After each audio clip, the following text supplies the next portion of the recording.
오늘은 소돔을 보다라는 제목으로 하나님의 말씀을 함께 나누겠습니다. 하늘을 곧 여호와께로부터라고 표현을 합니다. 24절에 보니까 여호와께서 하늘 곧 여호와께로부터 이렇게 말씀을 하시는데, 우리가 하늘에 대한 말씀을 주일에도 계속 나누고 있지 않습니까? 이 하늘은 여호와 하나님이 계신 처소죠. 그리고 그 처소 보좌로부터 심판과 또 복의 은혜가 이 땅에 내려온다라는 사실을 오늘 본문을 보면서도 저희는 꼭 기억해야 합니다.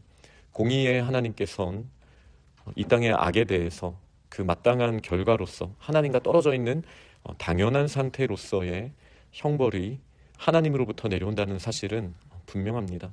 그러나 사랑의 하나님으로부터 여전히 그 가운데 죄악 가운데 있는 저희라 할지라도 우리를 붙들어 주시고 불러주시고 또 하나님의 오른 장중에 붙들어 주시는 그 은혜를 저희가 반드시 누린다는 사실도 오늘 본문을 보며 저희는 깨닫게 됩니다. 하나님께서 이 소돔을, 그 성들을, 온 들과 성에 거주하는 모든 백성과 땅에서 난 모든 것을 멸하셨습니다. 그런데 이제 하늘에서부터 유황과 불이 떨어졌다라는 사실은 얼마 전에 저희가 묵상했던 노아의 홍수 때 약속하신 다시는 물로 심판하시지 않겠다라는 또 하나님의 신실하심을 보여주시는 장면이기도 합니다. 하나님께서는 노아의 때에는 온 세상을 심판하셨지만 지금은 한 성을 또 그 주변의 성들을 완전히 심판하심으로써 이제 믿음의 조상 아브라함이 있는 이때에 어떻게 하나님이 세상을 구원하실지의 계획이 보다 구체적으로 드러나게 되는 것을 저희가 또 보게 됩니다. 26절을 보면 롯의 아내가 뒤를 돌아보았다. 그리고 소금 기둥이 되었다라는 기록이 있습니다. 우리가 어제 읽었던 본문을 보면 돌아보지 말라라는 말씀을 하시거든요. 도망하라, 생명을 보존하라, 돌아보거나 들에 머물지 말고 산으로 도망하여 멸망함을 면하라. 이렇게 이제 주신 말씀이 있는데 롯의 아내는 뒤를 돌아봤습니다. 뒤를 돌아본 여러 이유가 있겠지만, 호기심도 있을 거고 다양한 이유가 있겠지만, 그러나 근원적인 것을 생각한다면 여전히 소돔의 가치를 두고 있고 그 성에 두고 온 재물이나 여러 가지 즐거움이 타버리는 것에 대한 안타까움이었을 수도, 아니면 그 열망이었을 수도 있겠습니다. 마치 선악을 알게 하는 나무의 열매를 먹지 말라고 하신 말씀을 불순종했던 것처럼 롯의 아내 또한 하나님의 명령에 불순종하였고 그 결과 또 심판을 받게 되는 모습이 본문에 일어납니다. 이렇게 소돔을 보다라는 제목으로 제가 오늘 본문 제목을 정했는데요. 이렇게 소돔을 본 사람은 롯만 있는 것은 아니었습니다. 바로 다음 절 27절을 보니 이제 아브라함이 일어나서 여호와 앞에 서 있던 곳에 이르러서 하나님께서 말씀하셨던 그 소돔과 고모라 그 온 지역을 향하여 눈을 들었습니다. 그리고 봤습니다. 그때 아브라함이 본 것은 이제 연기였죠. 이미 심판을 받고 나서 연기가 올라오는 그 장면을 아브라함도 보고 있습니다. 왜 롯의 아내는 보면 안 되고 아브라함은 봐도 되는 겁니까? 당연히 기본적인 마음의 중심이 너무나도 다르기 때문입니다. 그러니 우리는 단순하게 어디에 가면 안 돼, 무엇을 봐면 안 돼가 아니라 우리가 어떤 마음으로 지금 바라보고 있는가, 이것이 너무나 중요하다고 할 수 있습니다. 아브라함은 원래 소돔과 고모라를 바라보았던 사람이었습니다. 그의 친척, 조카 롯이 있는 곳, 그래서 그곳을 위해 기도하고 그리고 실제로 기도했던 장면이 성경에 기록이 되어 있죠. 저희가 주일날 묵상했던 본문에 기록이 되어 있습니다. 그렇게 소돔과 고모라를 바라보았던 아브라함의 눈과 그리고 탐심으로 바라보는 롯의 아내의 눈을 저희가 어찌 동일하게 생각할 수 있겠습니까? 그러니 저희는 여전히 이 세상을 바라봐야 합니다. 하나님께서 아브라함에게 창세기 13장에 주셨던 그 말씀처럼 동서남북을 우리는 다 바라봐야 하고 그 바라봐야 하는 곳에 이 소돔과 고모라도 있습니다. 그렇게 바라보고 우리는 그 땅을 위하여 기도하고 그리고 아브라함에게 명령하신 대로 그 땅을 향하여 걸어가고 밟았을 때 또 하나님의 나라가 되는 그 역사를 보게 될 것입니다. 하나님께서 아브라함에게 주신 경계는 저 북쪽으로는 유브라데 강과 또 남쪽으로는 애굽의 하수, 서쪽으로는 대해와 동쪽으로는 요단 계곡까지 지형적인 틀이 지금 저희의 기준에는 굉장히 좁고 물론 한 사람이 밟기에는 넓은 땅이긴 하지만요. 그러나 여전히 좁은 땅이라고 할 수 있고 이 모든 땅은 다윗의 때에 분명하게 주신 것은 사실이지만 예수 그리스도께서 오심으로 말미암아 더 이상 이 동서남북은 이 가나안 땅으로 제한되지 않습니다. 우리는 땅 끝까지 이르러 예수 그리스도의 증인이 되고 예수 그리스도의 마음으로 또 온 땅을 두루 감찰하시는 여호와의 영, 성령으로 여호와의 눈이라고 할 수 있는 성령으로 우리는 이 땅을 바라보고 아브라함처럼 기도해야 합니다. 아브라함처럼 이전 본문에 봤던 것처럼 메소포타미아의 왕들을 끝까지 쫓아가서 롯의 가족을 구원해내야 합니다. 이 아브라함의 이 노력이 또 간구가 은총을 받음이 있었기에 하나님의 은혜가 소돔의 한 가문에 임하였던 것을 보게 됩니다. 또 그렇게 생각해 볼 때 저희는 소돔이 형벌받아 마땅하다는 사실을 알 수 있습니다. 이미 아브라함을 통해 하나님의 특별한 구원하심을 경험했었기 때문입니다. 그들이 사로잡혀 갔었을 때에 이미 아브라함을 통해 하나님께서 구원하시지 않습니까? 나중에 이제 1100여 년이 지나고 나서 거의 1500년이죠. 1500년이 지나고 나서 이 롯의 가족처럼 북으로 끌려갔던 메소포타미아의 왕에 의해서 북으로 끌려갔던 그들이 돌아왔을 때 이 본문을 보면 어떤 생각을 했겠습니까? 소돔과 고모라는 포로로 끌려갔다가 다시 노임을 받았지만 여호와 앞에 돌이키지 못하고 회개하지 못하여서 이런 형벌을 받은 모습을 보면서 이제 스스로를 돌아보는 그런 모습이 있었을 것입니다. 지금 저희들도 마찬가지입니다.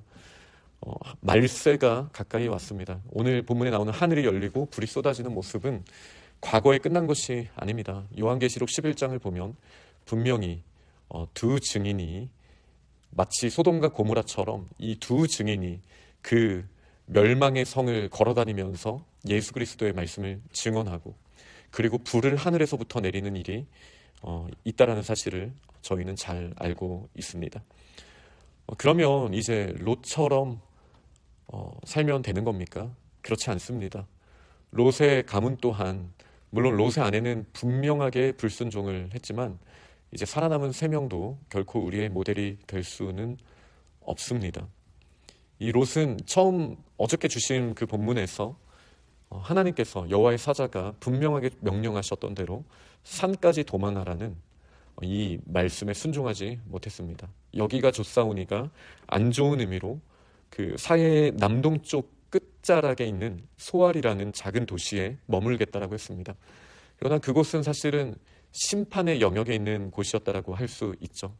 지금 사해의 위치가 이 당시에 심판을 받아서 살 수 없는 죽음의 바다라는 이름으로 불릴 만큼의 땅이 되지 않았습니까? 소알은 그 끝자락에 있는 곳입니다. 경계에 여전히 있는 거예요.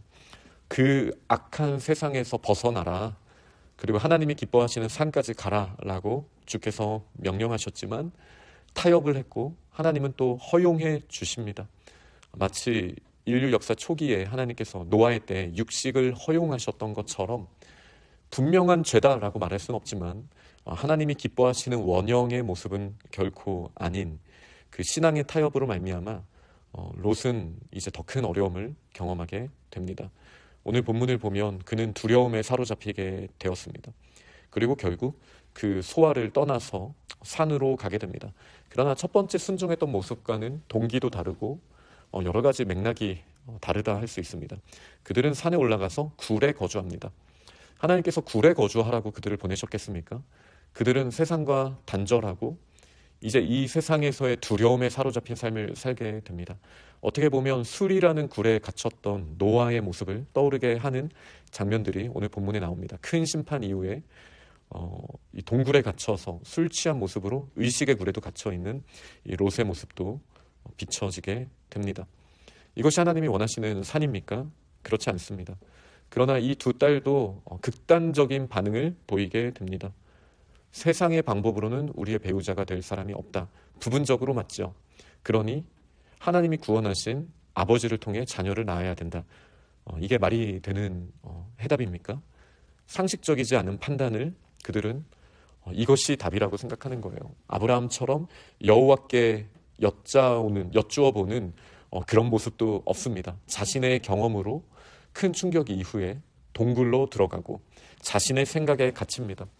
저는 사실 바벨론 포로 이후에 제가 유대인이란 말을 쓰는 게 바람직하지 않다라고 생각하는데, 구원을 힘입은 이 공동체가 롯과 이 딸들과 같은 선택을 했다라고 저는 그렇게 해석을 합니다.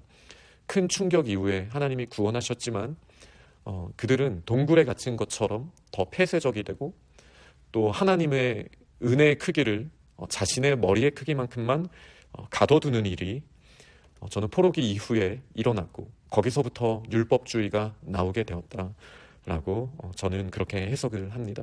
지금 롯과 그 두 딸의 모습이 그런 것이죠. 세상에 대해서 폐쇄적이 되고 아버지 외에는 소망이 없다라고 말하는 모습, 그게 정말 하나님이 기뻐하시는 모습입니까?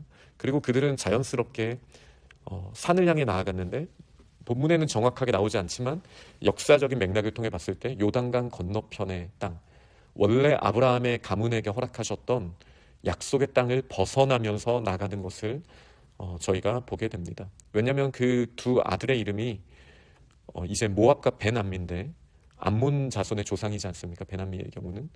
그러니 이 둘의 땅이 요단강 건너편, 나중에 모세가 마지막에 가나안 땅에 들어오기 전에 지나갔던 바로 그 지역이지 않습니까?